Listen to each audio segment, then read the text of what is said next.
Merdeka. Oke, selamat datang kembali ke channel gua. Tutup poin aja ya.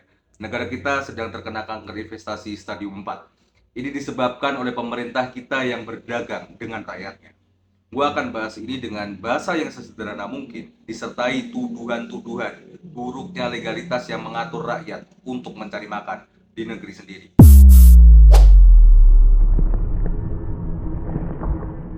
Kali ini, kabur aja dulu dilakukan oleh Sultan Muda asal Aceh, Iskandar Ismail, yang membuat maskapai di Singapura dengan nama Indonesia Airlines.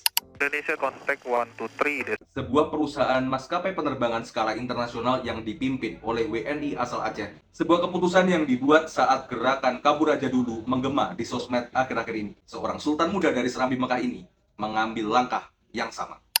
Nah, kalau teman-teman berpikir untuk pindah ke luar negeri, saya malah meragukan nasionalisme kalian.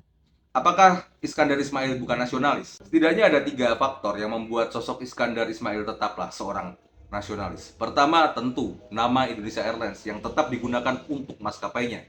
Bahkan dia berencana mendatangkan pesawat A350 Airbus dan Boeing 787, dua jenis pesawat yang paling baru di dunia, yang sampai saat ini belum dimiliki satu pun maskapai berbendera merah putih. Dan yang kedua adalah Iskandar sebagai seorang warga Aceh yang memiliki sejarah sebagai bagian dari suku pertama yang menyumbangkan pesawat guna keperluan Republik Indonesia, yaitu pesawat Dakota RI 001 Selawah yang menjadi pesawat kepresiden pertama yang dimiliki bangsa Indonesia. Dan yang ketiga, harus diakui, karena memang Indonesia tidak seksi untuk investasi. Ada 3 faktor utama Indonesia tidak seksi. Yang pertama adalah akses permodalan yang ribet. Jika kita bandingkan dengan Singapura atau Australia, permodalan berbasis pinjaman perbankan di luar negeri lebih lunak. Bahkan di Australia, anak muda bisa mempresentasikan proposal bisnis ke bank. Dan jika oleh kurator dianggap menguntungkan dan masuk akal, maka perbankan akan memberikan permodalan dengan sistem bagi hasil tanpa jaminan. Tidak perlu BPKB atau aset-aset lainnya. Dan yang kedua, rupiah yang selalu melemah.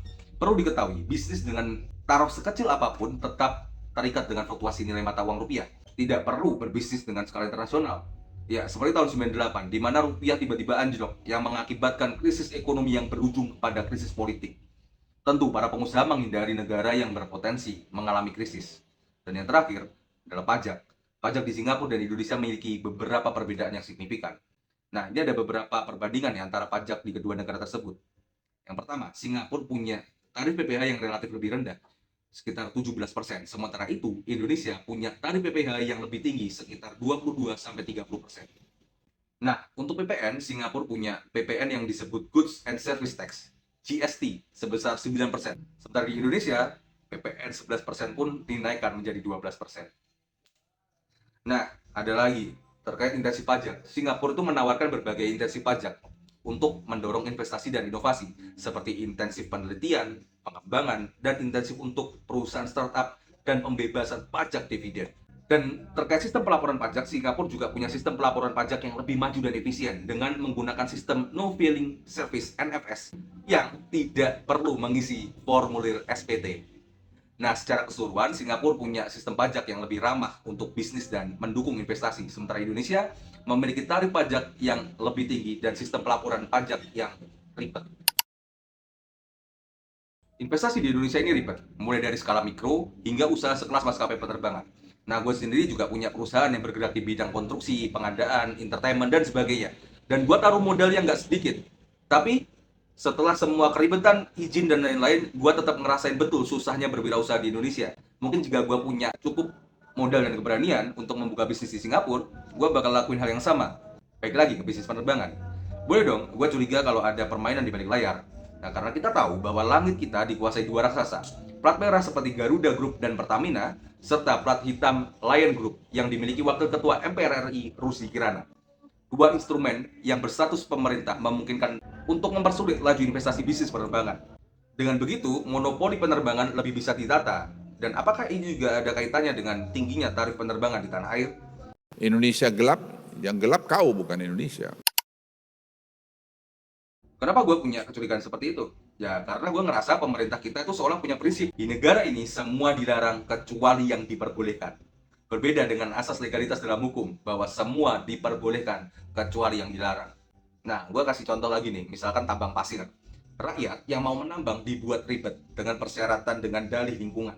Tapi sayangnya, aktivitas tambang tetap berlangsung oleh segelintir orang dan di-backup dengan pemangku kebijakan.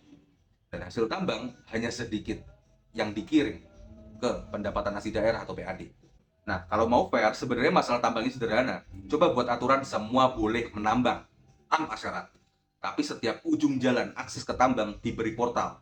Setiap kendaraan yang lewat dan membawa hasil tambang harus bayar retribusi yang jelas-jelas akan masuk ke PAD. Dan jika ada kerusakan dampak dari tambang, maka uang PAD inilah yang akan digunakan untuk memperbaiki, termasuk memperbaiki lingkungan terdampak tambang. Sederhana bukan? Mengapa dipersulit? Ya karena memang dibuat sulit. Merdeka.